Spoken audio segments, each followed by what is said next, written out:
Hello friend, this is part number 6, NVS solution 2022. NVS 2022 physics solution, this is part number 6. Now question number 51 is, which of the following graph correctly shows the temperature dependence of resistivity for a copper wire? देखो copper wire बोला है यहाँ पे। Copper wire मतलब ये एक metal है। Copper एक मेटल होता है ना। तो यहाँ पर आप नोट कर लो, मैं कुछ पॉइंट्स नोट करा देता हूँ। देखो, in case of metal, if temperature increases then resistance increases, right? In case of metal अगर टेम्परेचर बढ़ता है तो रेजिस्टेंस बढ़ जाता है, और अगर रेजिस्टेंस बढ़ जाता है तो this implies resistivity increases. Okay. And for semiconductor if temperature increases then resistance decreases, and if resistance decreases then resistivity decreases, right? क्योंकि जो अपना रेजिस्टेंस होता है, रेजिस्टेंस क्या होता है, रो एल अपॉन ए, है ना। तो resistance directly proportional to resistivity हो जाता है। ठीक है। जिस मटेरियल की रेजिस्टिविटी जितनी ज्यादा होगी उतना ही उसका रेजिस्टेंस होगा। रेजिस्टिविटी एक मेटल की प्रॉपर्टी होती है, मेटल या कोई भी मटेरियल फॉर सेमीकंडक्टर और सपोज सेमीकंडक्टर, राइट। सेमीकंडक्टर में भी रेजिस्टिविटी होती है। ठीक है। Resistivity is a property of a metal.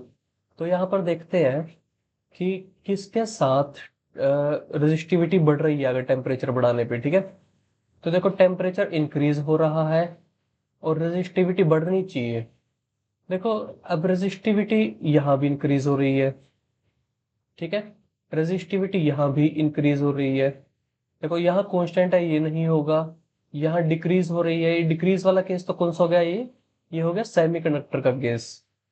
But आपको ये बात ध्यान रखना है कि ये वाला जो फॉर्मूला होता है ना, मतलब ये वाला जो ग्राफ होता है, ये स्पेसिफिकली फॉर नाइक्रोम होता है। ये जो स्ट्रेट लाइन ग्राफ होता है रेजिस्टिविटी वर्सेस टेम्परेचर, ये होता है नाइक्रोम का। नाइक्रोम। और जो ये वाला ग्राफ होता है इस तरह से, ये होता है कॉपर का। ठीक है। ये एनसीईआरटी का क्वेश्चन, एनसीईआरटी से उठा के कॉपी पेस्ट करा गया है क्वेश्चन। एनसीईआरटी में आपको ये तीनों ग्राफ दिखाए हुए हैं, for nichrome, for copper and for semiconductor. तो वहां से उठा के कॉपी पेस्ट करा हुआ है। ठीक है। तो आपको ये बात ध्यान रखना है, जो बेसिक स्ट्रक्चर है resistivity as a function of temperature for a metal, वो इंक्रीजिंग होगा। लेकिन इंक्रीजिंग में भी ये जो स्ट्रेट लाइन वाला होता है ये होता है नाइक्रोम के लिए, और इस तरह से ये जो होता है ये होता है कॉपर के लिए। ठीक है। तो हमें कॉपर का पूछा गया है, तो हमें ये ऑप्शन नंबर सी सिलेक्ट करना पड़ेगा यहाँ पे, right. And this is for semiconductor. ठीक है। तो ये बात आप याद रखना, option number C is the correct option. Now question number 52। देखो, क्वेश्चन नंबर 52 में इसका इक्विवेलेंट रेजिस्टेंस निकालना है।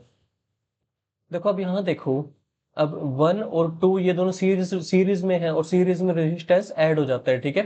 तो इन दोनों के इक्विवेलेंट एक रेजिस्टेंस बना सकते हैं हम। जैसे सपोज देखो, यहाँ पे 2 ओम है। ठीक है। यहाँ पे 2 है, और ए और बी के बीच में रेजिस्टेंस निकालना है इस क्वेश्चन में, राइट। और ये वाला है यहाँ पर 3, this is 3 and this is 1। ठीक है। तो अब देखो यहाँ पर ये 2 और ये 1 सीरीज में है, तो दोनों को ऐड कर दिया। दोनों को ऐड करके क्या आ गया, 3 आ गया। सीरीज में रेजिस्टेंस ऐड हो जाते हैं, तो इनकी जगह एक रेजिस्टेंस रख देते हैं यहाँ पर 3। तो इस तरह से यहाँ पर एक रेजिस्टेंस आ गया अपना 3। ठीक है। अब देखो, ये वाला 3 और ये वाला 3 दोनों है पैरेलल में, राइट। तो अब पैरेलल वाला फॉर्मूला लगेगा।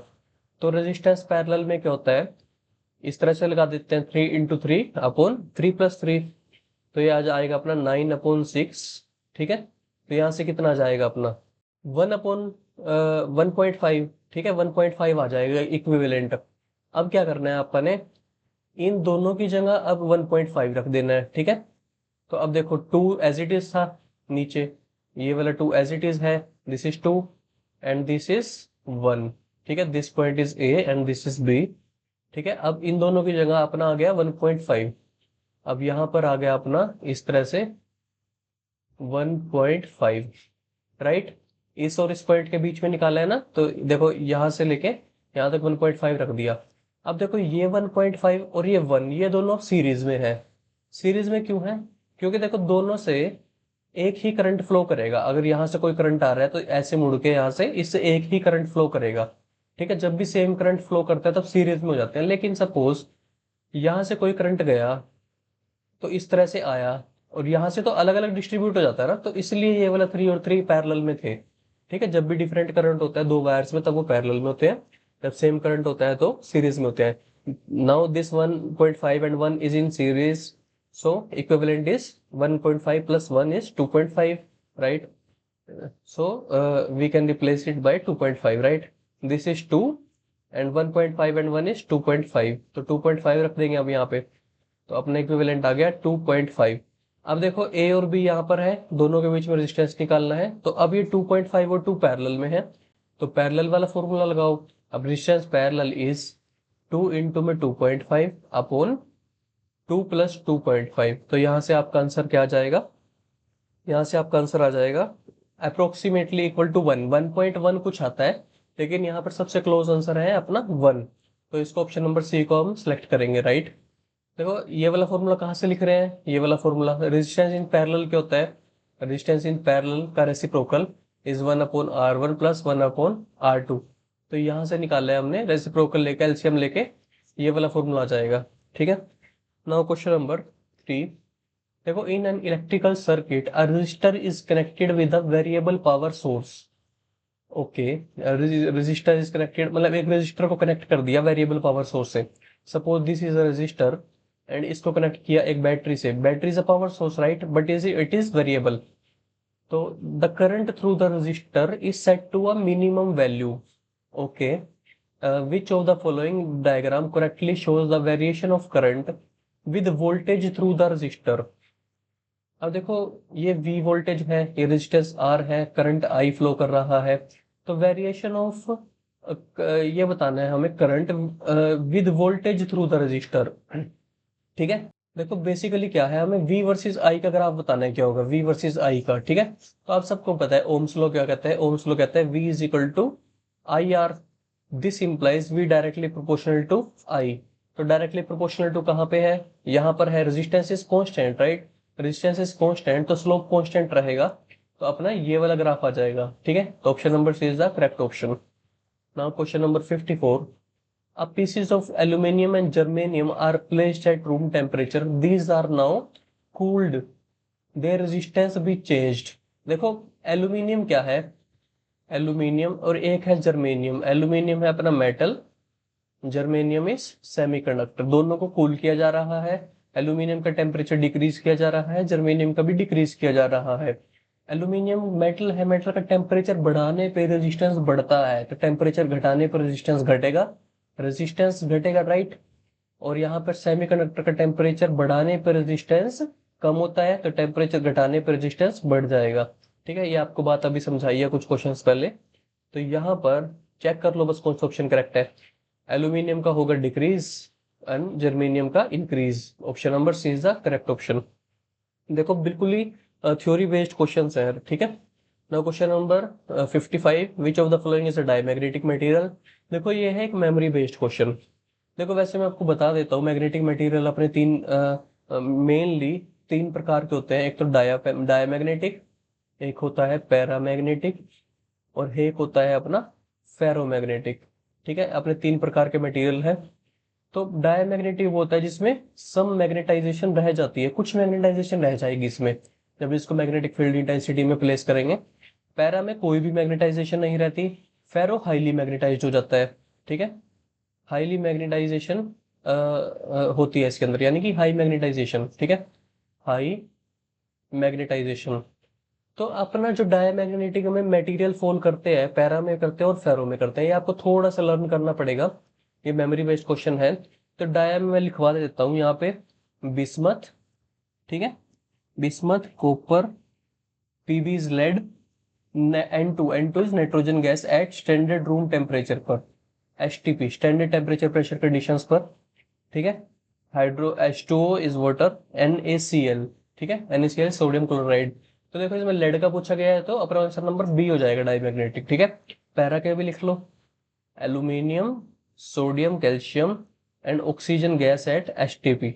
ठीक है, एक CuCl2 भी, यह है अपना कॉपर क्लोराइड। यहाँ पे होता है ferrous, Fe, Ni, cobalt, CO, gold.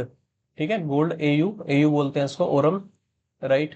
और यहाँ पे अपना Fe2O3, और यहाँ पे एलनिको भी होता है एक, एलनिको नाम से अगर आपके सामने है एलनिको या एलनिका, तो वो भी फेरो फेरो होता है, ठीक है, फेरोमैग्नेटिक। तो बस ये याद रखेंगे आप, देखो जर्नल से है, ये जो मेटल टाइप्स हैं FeNiCO, गोल्ड, जो थोड़े पॉपुलर मेटल्स हैं अपने, मतलब इनको आप अच्छे से फेमिलियर हो आप इनके साथ, ये फेरोमैग्नेटिक होते हैं। और जो इस तरह के हैं अपना बिस्मथ कॉपर N2H2NaCl, ये डाया है, डायमैग्नेटिक। इसको एक बार एक दो बार आप रीड करोगे, आपको अच्छे से मेमोरी में चला जाएगा, ठीक है। फिर आप आइडिया लगा सकते हैं ऑप्शंस को देखकर। Now question number 56। Question number 56 में देखो, एक लॉन्ग वायर है। लॉन्ग वायर मतलब क्या होता है, इधर भी इन्फिनिटी तक जा रही है और इधर भी इन्फिनिटी तक जा रही है। Magnitude of magnetic field at a distance 5, this distance is 5। और यहाँ पर हमें फील्ड निकालना है, ठीक है। फील्ड क्या होता है यहाँ पर एक वायर से, suppose this distance is r is given as 5, field is mu naught upon 4 pi 2I/r। बस यहाँ पर ये फॉर्मूला अप्लाई करना है, सब वैल्यूज गिवन है, current is given, mu naught की वैल्यू गिवन है, डिस्टेंस गिवन है 5 सेंटीमीटर। 5 सेंटीमीटर को ध्यान रखेंगे, आप मीटर में चेंज करेंगे, ठीक है। 5 × 10⁻⁻²। सब वैल्यूज पुट करने के बाद आपके सामने एक आंसर आएगा, वो आंसर होगा बी, 20 माइक्रो टेस्ला, ठीक है। मैं इसको सोल्व नहीं करा रहा, मैंने आपको बता दिया किस तरह से सोल्व करना है, मेमोरी बेस्ड क्वेश्चन है completely. Now question number 57। A square coil of side 5 centimeter with 40 closely wound turns carries a current 10. It is suspended vertically in a uniform magnetic field. देखो एक कोयल है, उसको वर्टिकली सस्पेंड कर दिया इस तरह से। मैं थोड़ा कोयल इस तरह से दिखा रहा हूँ आपको, ताकि आप 3D में इमेजिन कर पाए, ठीक है। कोयल इस तरह से सस्पेंड कर दी, तो अपना यहाँ पे मैग्नेटिक फील्ड है 0.50 tesla, such that plane of coil makes an angle 60 degree. देखो प्लेन ऑफ कोयल कौन सा है, प्लेन ऑफ कोयल है ये वाला प्लेन ऑफ कोयल है, ये एंगल बना रहा है 60 degree with this magnetic field 0.5 Tesla से, है ना।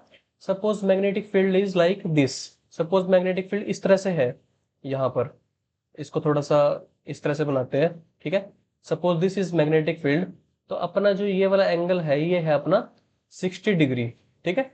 तो मैग्नेटिक फील्ड इस तरह से होती है ना, मैग्नेटिक फील्ड लाइंस, तो ये 60 डिग्री एंगल बना रही है, ठीक है, दिस इज 60 डिग्री। तो अपना यहाँ से हम साइड 5 है कोयल की, this side is 5, this is square coil, ठीक है, सब साइड सेम होंगी। 40 क्लोज टर्न्स है, इट मींस n इज 40, ठीक है। Current is I, current I है अपने पास, तो I करंट मान लो, मतलब 1 एम्पियर, ओके। तो अपने को यहाँ क्या निकालना है, magnitude of force, magnitude of torque निकालना है ना, टॉर्क निकालना है। तो देखो टॉर्क का फॉर्मूला होता है, जब एक कोयल मैग्नेटिक फील्ड में प्लेस हो, तो टॉर्क क्या होता है यहाँ पर, torque it is represented by tau, it is it is m cross b, where m is magnetic dipole moment and b is the magnetic field present, right. Now magnetic dipole moment का जो formula होता है वो होता है current multiplied by area, ठीक है, current multiplied by area. But there are n turns, n is 40, तो यहाँ पे n मल्टीप्लाई हो जाता है, NIA बन जाता है, ठीक है, NIA। और जो इसकी डायरेक्शन होती है ना मैग्नेटिक फील्ड, इसकी सॉरी मैग्नेटिक डाइपोल मोमेंट की, ये होती है, जैसे करंट है, करंट एक कोयल में घूम रहा है इस तरह से, सपोज दिस इज करंट, तो राइट हैंड फिंगर कर्ल करोगे आप, तो आउट ऑफ प्लेन आएगा यहाँ से m, ठीक है, magnetic dipole moment out of plane आएगा, तो राइट हैंड फिंगर कर्ल करके हम मैग्नेटिक मोमेंट की डायरेक्शन को निकालते हैं, ठीक है। और जो इसका डायरेक्शन होती है ना, देखो होगी तो राइट हैंड कर्ल करके, लेकिन ये परपेंडिकुलर होती है टू द प्लेन ऑफ कोयल, ठीक है, टू द प्लेन ऑफ कोयल के परपेंडिकुलर। तो अपना देखो यहाँ से, अगर इसको सोल्व करें क्रॉस प्रोडक्ट को, तो यहाँ से आ जाएगा MB साइन थीटा। तो सबसे पहले तो हम यहाँ से थीटा पता होना चाहिए हमें, थीटा क्या है। देखो थीटा होगा यहाँ पर, this theta is angle between magnetic dipole moment and magnetic field in applied, right. तो मैग्नेटिक डाइपोल मोमेंट देखो पहले तो कहाँ पर एप्लीकेबल है, देखो होगी तो कोयले के परपेंडिकुलर, और इस डायरेक्शन में होगी, क्योंकि फिंगर कर्ल करोगे आप, देखो इस डायरेक्शन में फिंगर कर्ल करोगे in the direction of current, तो मैग्नेटिक जो डाइपोल मोमेंट है वो इस डायरेक्शन में आएगी कुछ, इस डायरेक्शन में। देखो परपेंडिकुलर टू द कोइल तो यही बनेगा ना, प्लेन के परपेंडिकुलर देखना है हमने, ठीक है। जो कोइल है अपनी उसके परपेंडिकुलर देखना है, तो ये बनेगी अपनी, ये थोड़ा स्ट्रेट लाइन नहीं बनी, ये बनेगा 90 डिग्री एंगल पे to the perpendicular of coil. ये है एम की डायरेक्शन। अब एम और बी के बीच का मैग्नेट एंगल चाहिए, एम और मैग्नेटिक फील्ड के बीच का एंगल, तो ये कैसे निकलेगा अपना। देखो कोई कंफ्यूजन ना हो इसलिए मैं मैग्नेटिक फील्ड लाइंस इरेज कर देता हूँ यहाँ से, ठीक है, ताकि कोई भी कंफ्यूजन ना हो। देखो जो 60 डिग्री एंगल गिवन था ना अपने को, 60 डिग्री एंगल कौन सा है, पहले तो ये देखो 60 डिग्री एंगल है प्लेन ऑफ पेपर और मैग्नेटिक फील्ड के बीच का। दिस इज मैग्नेटिक फील्ड, ठीक है, this is plane of paper की जो डायरेक्शन है। तो अब अपने को चाहिए मैग्नेटिक फील्ड और एम के बीच का एंगल, तो वो कैसे निकलेगा, वो होगा ये वाला एंगल, तो ये होगा अपना 30, क्योंकि ये जो टोटल एंगल है वो 90 है। तो अपने को यहाँ पर 30 डिग्री पुट करना है, यही था बस इस क्वेश्चन का मेन पॉइंट, और कुछ भी नहीं है। तो टॉर्क अपना आ गया N I B, sorry N I A, और यहाँ पर बी, और यहाँ पर sine of 30, N is 40, current is 1, area is 5 into 10⁻⁻² का स्क्वायर, बिकॉज 5 सेंटीमीटर गिवन है ना। और यहाँ पर मैग्नेटिक फील्ड इज 0.5 टेस्ला, एंड साइन 30 कितना होता है 1/2। बस इसको सोल्व कर लेना, आपका आंसर सी आ जाएगा यहाँ से, ठीक है, सी विल बी द आंसर। बस ये था इस क्वेश्चन के अंदर कंसेप्ट, आपको बस एंगल पता होना चाहिए था कौन सा एंगल लेंगे। तो क्वेश्चन नंबर 58, क्वेश्चन नंबर 58 में देखो दो लॉन्ग पैरेलल कंडक्टर हैं separated by 20 centimeter, this distance is 20 centimeter, carries a current of 5 in opposite direction। अगर इसमें 5 इधर है तो यहाँ पर नीचे की तरफ है 5, ऑपोजिट डायरेक्शन में कैरी कर रहे हैं, ठीक है। तो ऑपोजिट वाली क्या करते हैं, ऑपोजिट वाले आपस में रिपेल करते हैं, आपको सबको पता है ये, ठीक है, रिपल्शन होती है यहाँ पर, ठीक है, रिपेल करेंगे। और फोर्स पर यूनिट लेंथ होता है यहाँ पर μ0/4 पाई 2I1I2/r, r is the distance between two wires, that is 20, ठीक है। तो अगर फोर्स निकालना हो यहाँ से μ0/4 पाई 2I1I2/r, इंटू में लेंथ हो जाएगा, लेंथ कौन सी ले रही है, जितने पे निकालने के लिए बोला गया है। जैसे कि यहाँ पर बोला है the force exerted by conductor A on 10 centimetre of conductor B, तो यहाँ पर 10 सेंटीमीटर पुट करना है आपने, ठीक है। और देखो फोर्स एक्सर्टेड ऑन ए निकालो या फोर्स एक्सर्टेड ऑन बी निकालो, दोनों इक्वल एंड ऑपोजिट ही होंगे, ठीक है। तो कोई भी निकाल लो, कोई दिक्कत नहीं है, बस आपको ये वाला फॉर्मूला अप्लाई करना है। यहाँ पे μ0/4 पाई की वैल्यू पुट करनी है, I1 पुट करना है, I2 पुट करना है, L को पुट करना है इन मीटर्स, R को पुट करना है इन मीटर्स, आपका आंसर आ जाएगा, ठीक है। बस यही था इस क्वेश्चन में और कुछ भी नहीं था, आंसर आपका यहाँ से ऑप्शन नंबर बी आ जाएगा, ठीक है। या आप कैलकुलेशन करके देख लेना, कैलकुलेशन में नहीं करा रहा ना। क्वेश्चन नंबर 59, 59 में देखो यहाँ पर अपना मैं समझा देता हूँ क्वेश्चन को क्या है।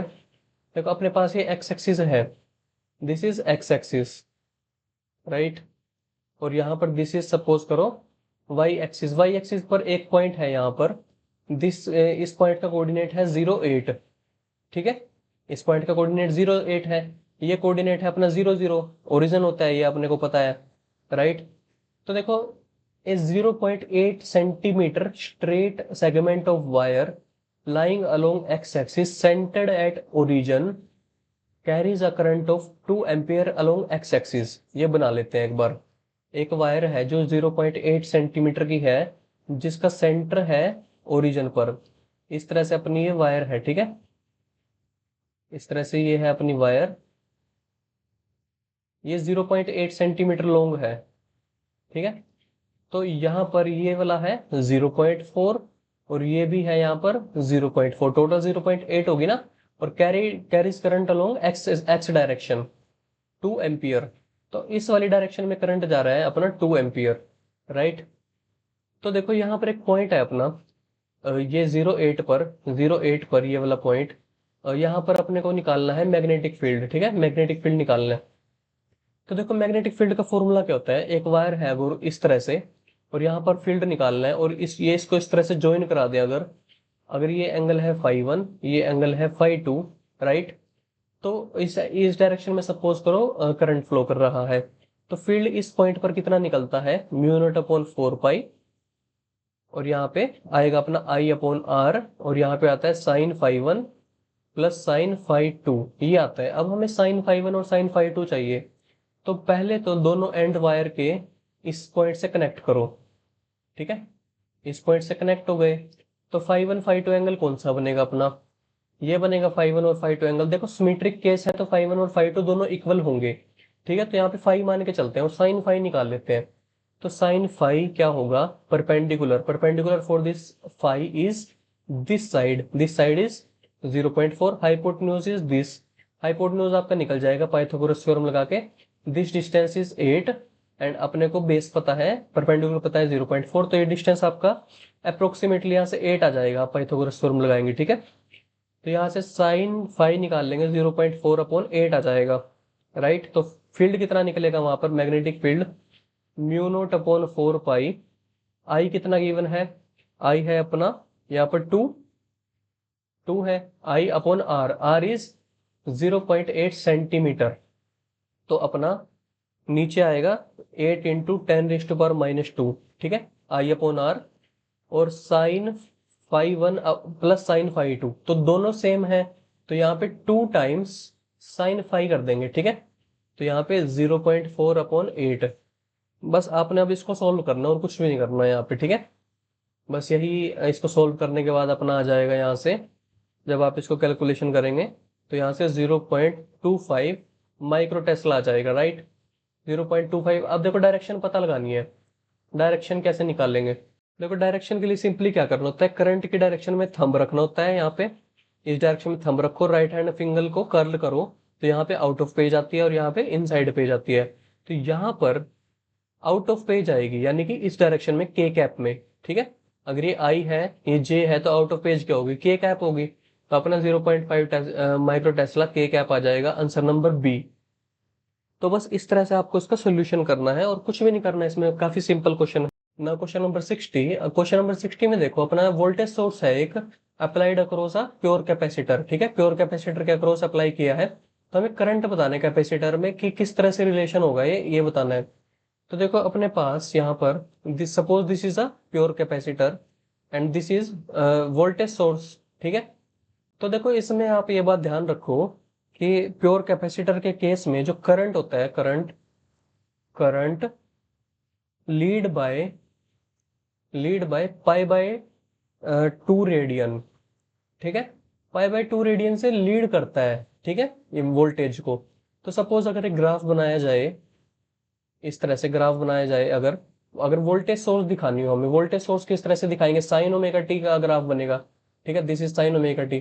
तो साइन ओमेगा टी की अगर एक साइकिल देखें तो एक साइकिल है इस तरह से, तो ये कितना होता है, ये होता है 2 पाई रेडियन, ठीक है, एक साइकिल में 2 पाई रेडियन कवरअप होता है हमारा।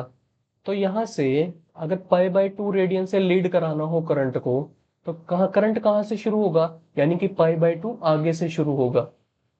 तो यहाँ पे है पाई और यहाँ पे होगा पाई बाय 2, तो इसका मतलब करंट यहाँ से शुरू होगा, ठीक है, इस तरह से करंट लीड करेगा, राइट।